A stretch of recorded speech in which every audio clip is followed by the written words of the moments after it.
अस्सलाम वालेकुम everyone, welcome to super moms home schooling channel.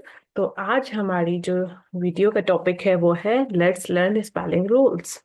तो आज से अगर आपके बच्चों को 42 साउंड्स ऑफ जॉलीफोनिक्स आते हैं, ठीक है। फर्स्ट स्टेप क्या है? 42 साउंड्स ऑफ जॉलीफोनिक्स और ब्लेंडिंग और सेगमेंटिंग बेसिक आती है विदाउट एनी स्पेलिंग रूल। तो जब ये आता है इसके बाद वापस ये सी एंड के रूल इंट्रोड्यूस करवाना है। अब अगर यहाँ पर सी एंड के रूल है क्या, किस तरह से देखें, एक चीज है, सी का भी साउंड ख है और के का भी साउंड ख है। अब कैसे पता चलेगा बच्चों को जब ये स्पेलिंग्स लिखना शुरू करेंगे कि अगर किसी वर्ड के स्टार्ट में ख का साउंड आ रहा है, किसी वर्ड के लास्ट में ख का साउंड आ रहा है, किसी वर्ड के में के मिड में ख का साउंड आ रहा है, तो कौन सा वाला ख लिखेंगे, सी लिखेंगे, के लिखेंगे? कहीं पे आप देख रहे होते हैं सी और के दोनों एक साथ आ रहा होता है।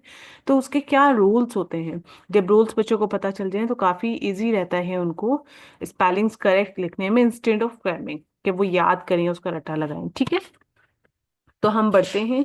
आपको इजी वर्डिंग्स में बताने की कोशिश करूंगी। सबसे पहले बिगनिंग साउंड में ख का साउंड आए तो कैसे पता चलेगा, उस पे आते हैं। अगर आपको बिगनिंग साउंड में ख का साउंड आ रहा है तो आपने क्या बात याद रखनी है कि अगर तो आपके पास आई, ई या वाई, जैसे ये बताया है, आई ई या वाई आए, और इनसे पहले देखिए बिगनिंग साउंड ख आया है, ख बिगनिंग साउंड है, और उसके बाद आई आ रहा है, ई आ रहा है या वाई आ रहा है, तो आपने क्या करना है, कौन सा वाला ख आएगा? के वाला ख आएगा। ये बात बच्चों को बता दी।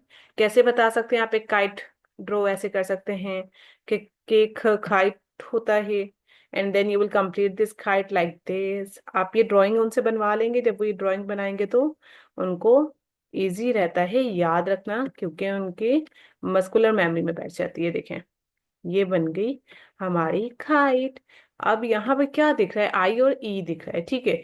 अब एक और चीज है कि आई ई के जो साउंड होता है इसकी जगह पे हम बहुत ज्यादा जगहों पे वाई भी यूज कर रहे होते हैं, ठीक है। तो अब ये सारी चीजें क्या है, आपने बच्चों को याद करवा दी। क्या सिर्फ तीन चीजें याद करवाई हैं? आई ई या वाई आए ख साउंड के, बिगनिंग साउंड ख के बाद तो आपने के लिखना है। Hopeful it's clear to you. Okay, just give me moment. चलिए आगे बढ़ते हैं। अब यहाँ पर अगर आप देखें, वो तो हो गया के का साउंड ख कहाँ पर आएगा, बिगनिंग साउंड में पता चल गया। अब इसके बाद जितने भी हमारे पास कितने लेटर्स हैं इंग्लिश के, हमारे पास टोटल 26 लेटर्स हैं, जिनमें से मैंने आपको क्या बता दिया है कि इन 3 लेटर्स के साथ तो के आएगा ख साउंड के लिए, ठीक है। जब ख साउंड आएगा तो के आएगा। बाकी 26 में से 23 जो बच गए हैं साउंड्स, तो उनके साथ क्या आएगा? सी एज अ ख साउंड आएगा। बात समझ आ गई? अगर मैं आपको कुछ एग्जांपल्स दूं, let me give you some examples for this. जैसे आपको यहाँ पर स्क्रीन पे दिख रहा होगा, या आपको स्क्रीन पे दिख रहा है यू आ रहा है ख साउंड के बाद। आपको मैंने बताया था कि अगर सिर्फ आई ई और वाई आ रहा है ख साउंड के बाद तो के आएगा। अब यहाँ पे यू आ रहा है, वो वाले 3 लेटर्स बस बच्चों को याद करवा दें और कुछ भी मत याद करवाएं। बोले ये वाले 3 लेटर्स याद करें। अगर ये वाले 3 लेटर्स आ रहे हैं तो आप के को ख साउंड के लिए लिखेंगे। अगर ये वाले 3 लेटर्स नहीं आ रहे, उसके अलावा कोई सा भी लेटर आ रहा है ख बिगनिंग साउंड के बाद, तो आपने सी लिखने, दैट्स इट। कितना इजी था। अब हम आते हैं बिगनिंग साउंड की तरफ कि बिगनिंग साउंड में क्या होता है।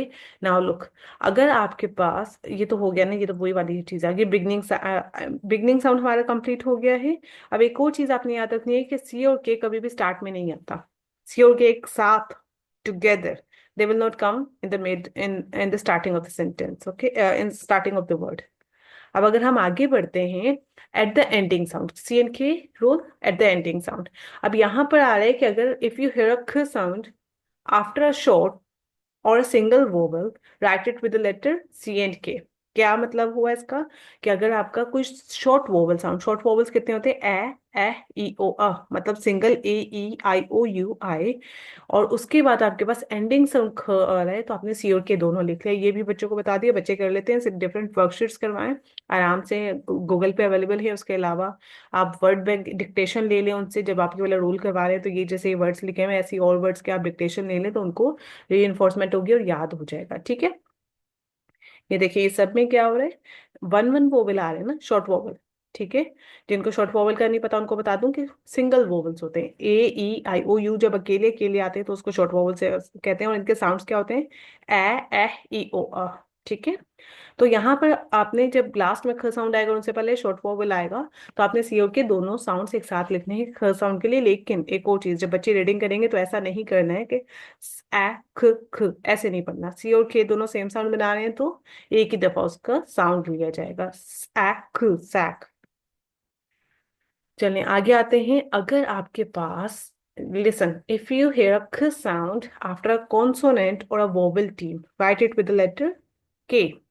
बात समझ आइए। अगर आपके पास वोवेल टीम क्या है, जब दो वोवेल्स एक साथ आ रहे हैं, this is a vowel team. अगर आपके पास वोवेल टीम है और उसके बाद ख का साउंड आ रहा है तो क्या लिखेंगे? अब ख साउंड के लिए के लिखेंगे। या अगर आपके पास कॉन्सोनेंट आ रहा है और उसके बाद एंडिंग साउंड ख है तो के लिखेंगे। बात समझ आ गई है? ये चीजें बिल्कुल भी मुश्किल नहीं है। जब बच्चे थोड़ी सी प्रैक्टिस करेंगे लिखने की और आप लोग भी पढ़ाने की प्रैक्टिस करेंगे तो आप लोगों को भी समझ आ जाएगी, रूल्स याद हो जाएंगे फिंगर टिप्स पे और बच्चों को भी याद हो जाएंगे। ठीक है, आगे बढ़ते हैं। अगर वर्ड लॉन्ग है, अब यहाँ पर आपने ये वर्ड देखे कि इसमें ये कितने शॉर्ट वर्ड है, शॉर्ट ही है ना। उख, लुक, उख, हुक, ये छोटे छोटे से वर्ड्स हैं। लेकिन जब वो यहाँ पर लॉन्ग वर्ड्स आ रहे हैं, आपको दिख रहे हैं लॉन्ग वर्ड्स, ये कितना लॉन्ग वर्ड है, पिकनिक। इसको कहते हैं डाई सिलेबल और मल्टी सिलेबल वर्ड। अब ये क्या होता है, ये थोड़ी सी टर्म्स मुश्किल हो जाएगी तो इसको हम किसी और दिन पे रखेंगे। अभी आप सिर्फ इतना समझ लें, जब लंबे वर्ड्स आ रहे हैं तो फिर एंड पे ख साउंड आएगा तो आपने सी लिखना है सिर्फ। सिर्फ लंबे वर्ड्स के साथ एंड पे ख साउंड पे, ये देखिए डाई सिलेबल वर्ड है ये।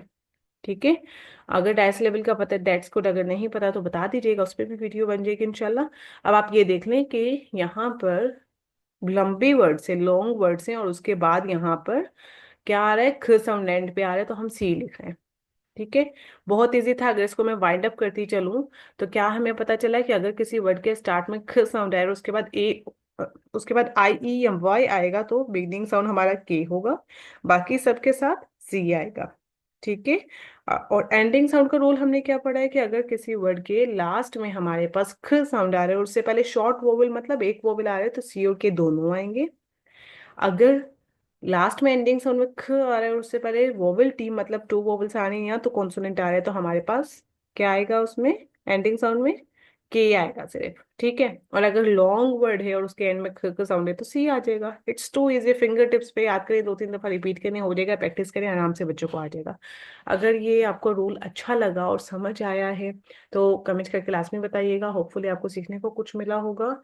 और चैनल को अगेन वही कहूंगी, सब्सक्राइब करना और शेयर करना वीडियो को मत भूलिएगा, ताकि ज़्यादा से ज़्यादा रूल्स समझ आए मदर्स को। क्योंकि अगेन वही बात आती है कि हमारे ज़माने में फोनिक्स नहीं होती थी, अब फोनिक्स है।